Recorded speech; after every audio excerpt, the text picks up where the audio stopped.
Hey guys, how's it going? My name's the Breph and welcome to another challenge video.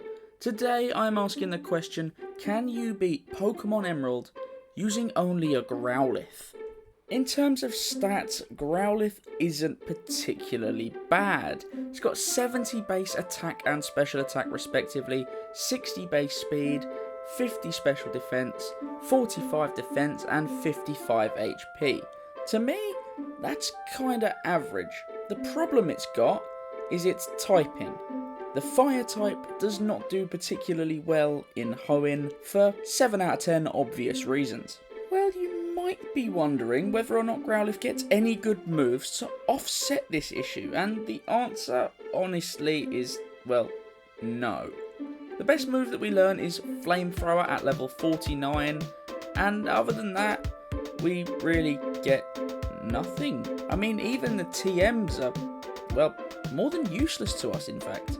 Dig is bad when a lot of Pokemon tend to err towards Earthquake, and Aerial Ace, although good coverage, is somewhat a bit stupid. Do I think this one is going to be able to be beaten? Do you know what? Yes. Do I think we're going to be able to do it without being a ridiculously high level? No. Do I think we're going to be able to beat Steven without hitting max level?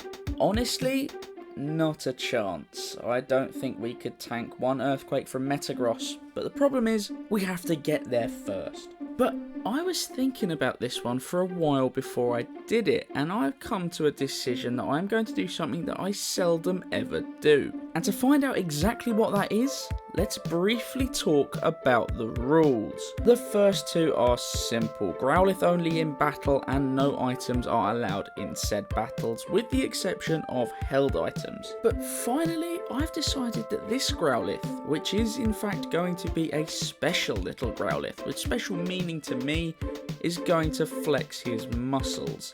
Now I've decided no TM usage is allowed. We're doing this with Growlithe's moveset alone, or we're not doing it at all. What's that? Breph is shaking up the videos with a little cheeky twist?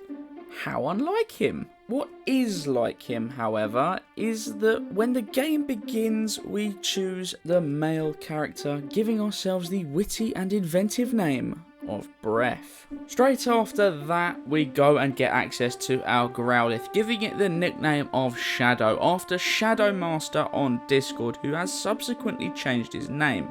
Unfortunately, I'm a bit of an idiot, #Breff's a pleb, and I didn't look in time, and therefore I didn't give it the name they'd actually requested, and for that I can only apologise. Consider this the mention. I should have called it Creed as it was a male, but also shout out goes to their cousin's dog Sadie, who I also could have named it after. With that now successfully in our party, I do some live editing because, well, I have a bit of a history with Growlithe and I wanted to pay homage to our fallen and lost shiny Growlithe from one of the first, if not the first, Emerald Kaizo Nuzlocke that I attempted. Because that Growlithe roared away from me and was in fact shiny, I've made this one shiny. If you don't like it, tough.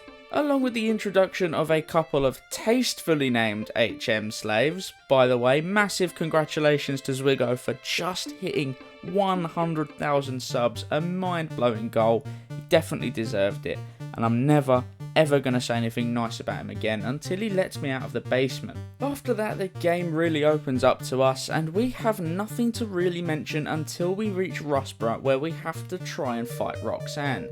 Now, I was terrified about this one. So when I first decided to give this a go at the measly level of 18, I was apprehensive at best. And then I realised just how much damage Bite was doing. Now obviously in Gen 3 and before, Bite being a dark type move was special, and that is probably the only reason why we had such success at this gym. In fact, we were able to beat her first time, which was kind of surprising but also relieving. I mean, it's this early in the game and we've just faced one of our biggest roadblocks with no issues. This game is going to be a breeze, right? Well, kinda turns out that I spoke a little bit too soon, as the minute we land in Dewford, we head straight to tackle Brawly and get our asses handed to us time after time. which meant this game was no longer as easy as I thought it would be. So I do the only thing I know how to do. I channel my inner fighter. What does a fighter have to be? A fighter has to be tough. A fighter has to be hard. So the first thing I do is go and change the trendy saying to I am hard. Ladies. And then commence some grinding. I mean, I just clicked using the mouse. I'm recording audio. Why am I such a pleb? In fairness, I only needed a couple of levels, coming back at level 23 and only just beating Growlithe, but my goodness, that was closer than I would have liked. Upon conclusion of that gym fight, we make our way inside the deepest, thickest, hollowest, cavernous region in the map called Your Mum. Wait, what's that? Oh, it's called Granite Cave. Oh, no, I think I was right the first time. Either way, deep inside Your Mum, we bump into Stephen. What a strange place to find him. But we deliver the letter and we force our way out. And on to Pastures New, also known as Slateport, where we get to dive headfirst into a museum and batter aside two complete and utter simps. It's not just me that's coming up with that, their boss calls them that. But with the conclusion of that, we get to go and fight the rival again on the route up to Moorville. Now, how one fight can delicately show off a complete and total contrast is completely beyond me, because the first time we do this, we get our asses spanked way too hard. I have May's handprint on my arse, and it's been 2 and a bit weeks since I recorded this challenge. It still hasn't gone away, but it's fine because I load the fight up again with exactly 0 changes in the middle, and we win with the vast majority of our HP, and it couldn't have been simpler. It's just showing off how badly the fire type can perform in certain circumstances. Honestly, with a performance that bad, you'd have to say that it's showing off worse than I do when I record these videos. And at this point, I'm a semi-professional pleb. Now, well, the next thing to note is the fight against Wally, and, well, it doesn't take a genius to figure out how easy this fight was. It was very, very simple. And with that, we make our way inside the gym and we can challenge Watson. Normally the electric type gym points out and highlights just where the difficulty curve starts to come in for Pokemon Emerald. However, when you use a Growlithe, that's not the case. We were so easily able to beat him at level 34. It's unbelievable. Normally in challenges like this, you have to be at least 36, 37 to beat him because you use a crap Pokemon.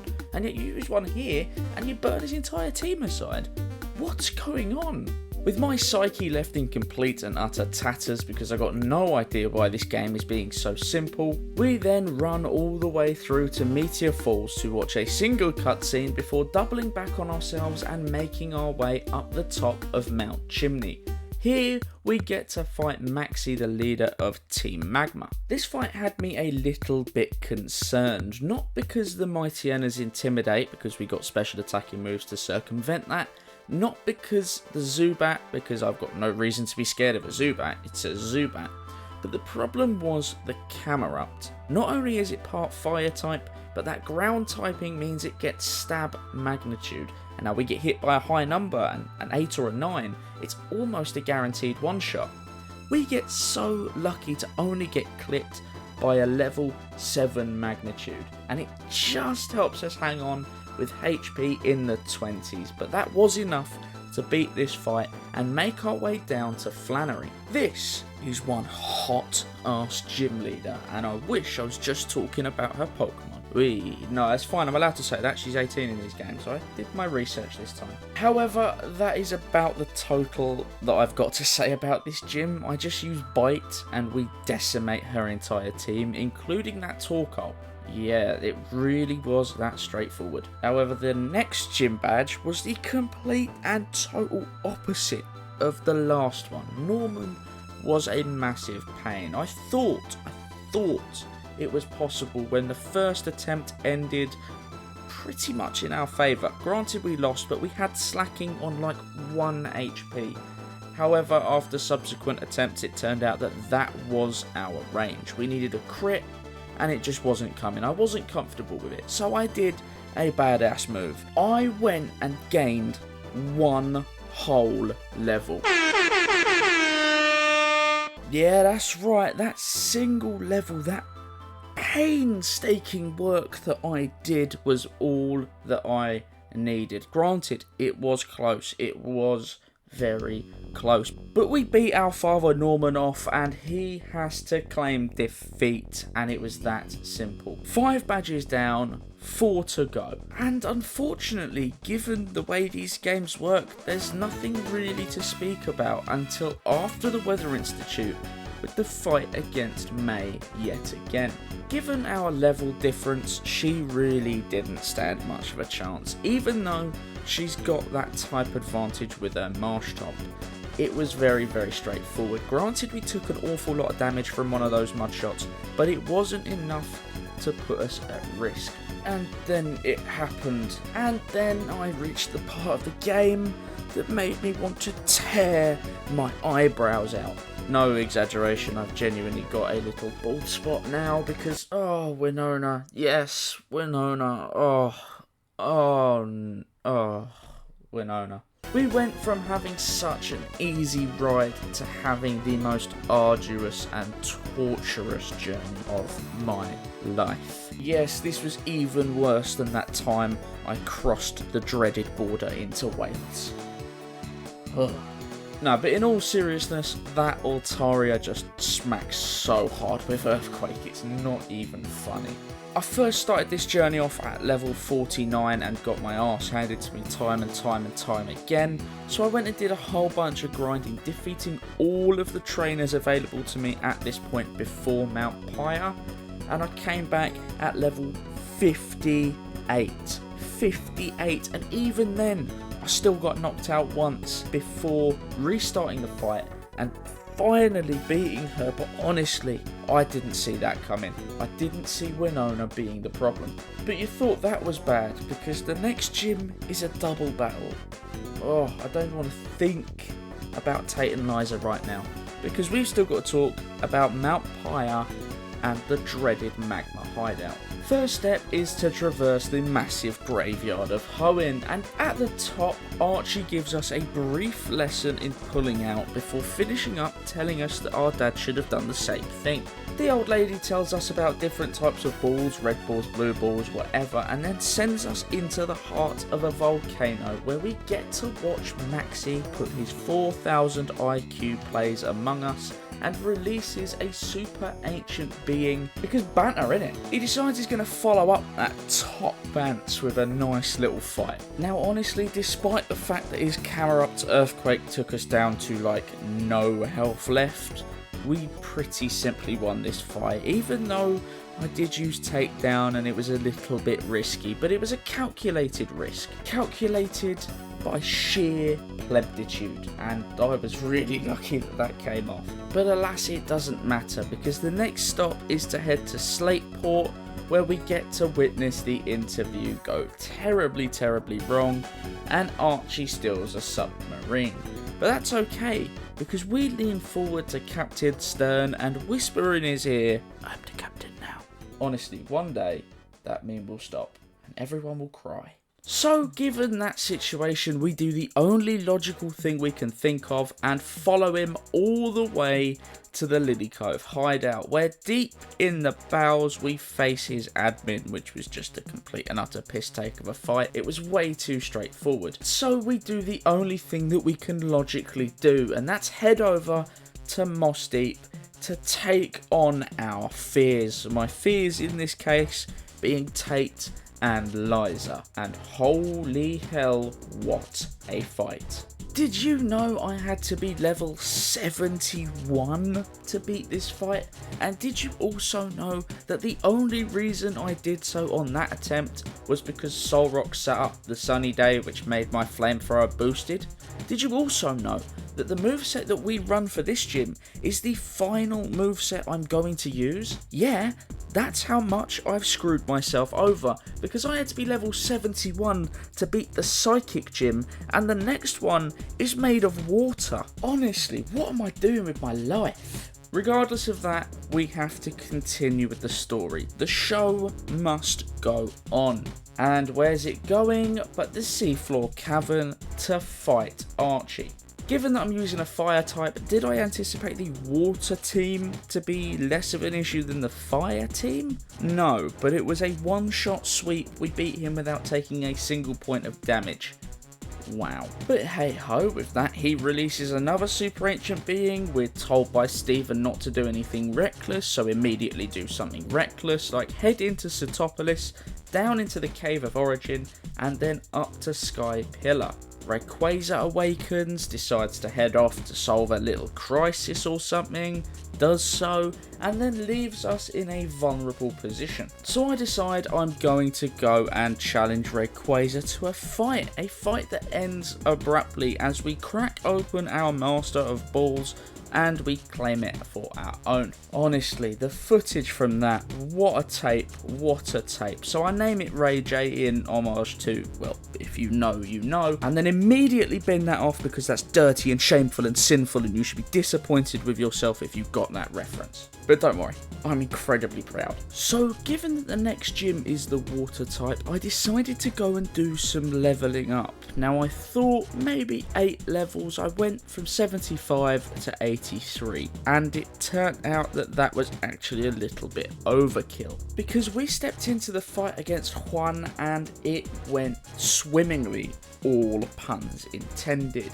Now we beat him first time and we only took a slither of damage in the process, which was just mind-blowing to me. But I guess it goes to show that there are a lot of trainers in Hoenn, and if you're doing a single Pokemon challenge, you don't necessarily need to grind. You just need to get to a place where you can access all of those trainers. Because that's all I did for this. I went and beat all of the available trainers, and there are a lot available on the oceans. So kind of straightforwardly, we've beaten the water type gym and we are done with the gym challenge. Alas, the game is not over yet as we make our way to Victory Road and have to defeat Wally. Was I initially worried about taking on this fight? Yes. Was I worried once we'd started the fight? Oh hell no. We beat Wally without taking a single point of damage. It was that straightforward. Growlithe has become an absolute tank. But the question still remains, is it going to be enough to tangle with the Elite Four and the champion, who is again another water type user? Sure, we've got the King's Rock, we've got flinch hacks, but is it actually going to be enough? And the only way we can find out and answer that question is to start off the fight against Sydney. Unfortunately for the first member of the Elite Four, his fight was comparable to that of Wally.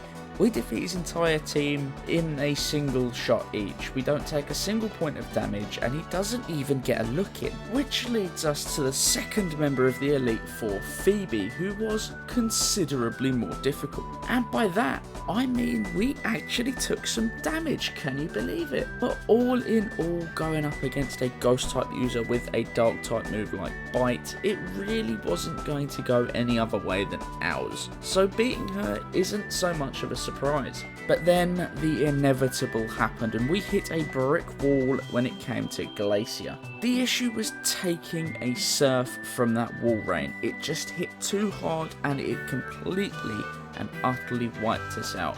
In fact, I tried this multiple times to no success, which meant I had to go back through and grind. At the end, we won at level 90. It took us 5 levels to barely get through Glacier. And when it came time to tangle with Lance 2.0, I thought we'd finally put the worst behind us. Sure, we took some damage, sure we took in with us some fortunate and lucky flinch hacks, but that didn't deter from the fact that we were able to beat that Lance knockoff, and he has a very strong team, mind you. And of course, we had to do it in style, finishing up with 69 HP.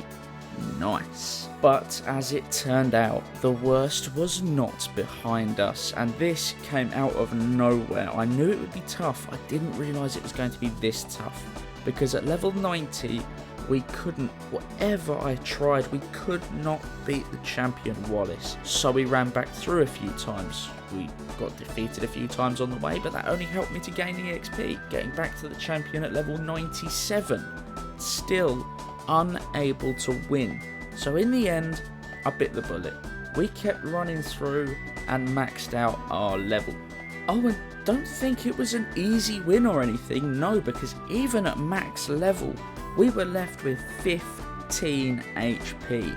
We're talking damage roll levels, so we got really lucky. And that was it. We were able to defeat the Pokemon League and Champion and take our place with our shiny Growlithe, RIP, that Nuzlocke, into the Hall of Fame along with the Basement Boy Sucks HM Slaves. Oh, but the game's not done yet, is it? No, because this is Pokemon Emerald and that means we have a post-game fight with Steven that had me on edge. And to be fair, with good reason, because we went up to that fight and we got our asses handed to us several times. Turns out that Cradilly is strong enough that we can't really have any feasible way of surviving when we get hit by an ancient power. But that's not to say that we didn't have a run where we got incredibly lucky and one-shot the Cradilly, I think, or at least took no damage from it. And then Armaldo came out, and my man showed us why he's such a tank in Gen 3.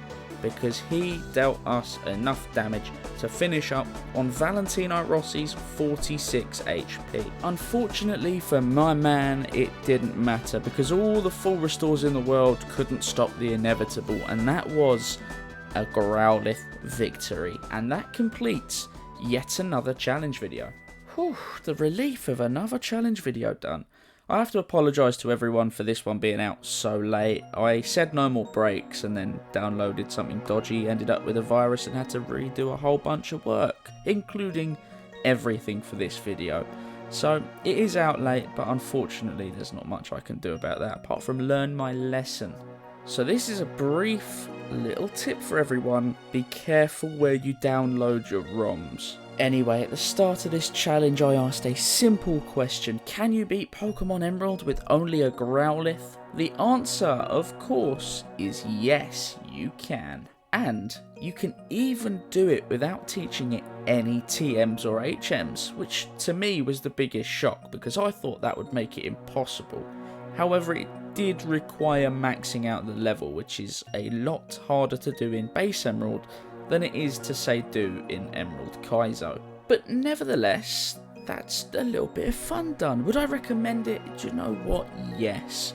If you're looking for a fire type to have a little bit of fun with, absolutely go for it. Of course, you don't have to make yours shiny. I just did that because, well, if you know, you know. Still, I'm glad I was able to get the video out to you, and this is part 1 of 2 videos that are going to come out this week, because I need to get back on schedule, and that means to make up and finish up the one that I'm currently working on. So if this goes out on the day that I anticipate it will, on the Friday, then there will be another upload tomorrow evening. Now I won't spoil what that one is, but it's certainly a fun one. Alright everyone, thank you so much for coming, thank you so much for your time. Huge shout out to all of the channel members, and if you would like to become a member of the channel, there is a link in the description and a little join button down below. It comes with some nice emotes, and if you are in a position that you would like to help out the channel in that way, then it is so appreciated. But of course, nobody ever has to do that.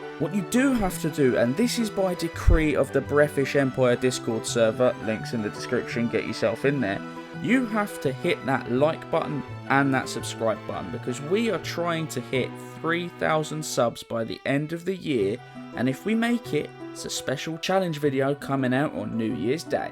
Alright, again, thank you all so much for coming, thank you so much for your time. I hope you're all staying safe, and I look forward to seeing all of you, and hopefully some more, in the next one.